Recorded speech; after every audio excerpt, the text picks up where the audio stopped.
So when people lose their jobs, they're not just threatened with loss of income, they're also threatened with loss of political power.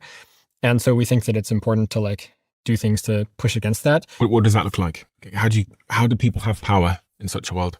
Well, in democracies, at least, they still have votes. Okay. So I think that it's very important for there to be regulations on the use of AI that help make the public discourse more sane and more actually giving the people what is in their interest and what they want, and avoiding a sort of opposite outcome where, the masses are easily manipulated by AI-powered media, for example, or where everyone's talking all day to their AI advisors, and the AI advisors are like subtly steering them away from voting for the candidate that would not be what the AI companies want, because the AI companies have this other candidate that they like better, and they're like secretly biasing their AIs to like steer people towards voting for that candidate, right? So we want to be in a situation where people have AIs that are actually trustworthy and that are truth-seeking AIs, honest AIs,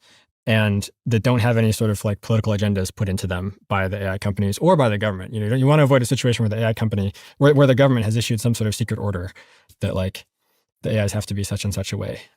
The Department of War dispute versus Anthropic is like an interesting sort of foreshadowing of this, right? Where Anthropic was giving their AIs to the Department of War. The Department of War wanted to use them for certain things and was upset that Anthropic's AIs were like not supposed to be used for those things. That things in particular were domestic surveillance and autonomous robots.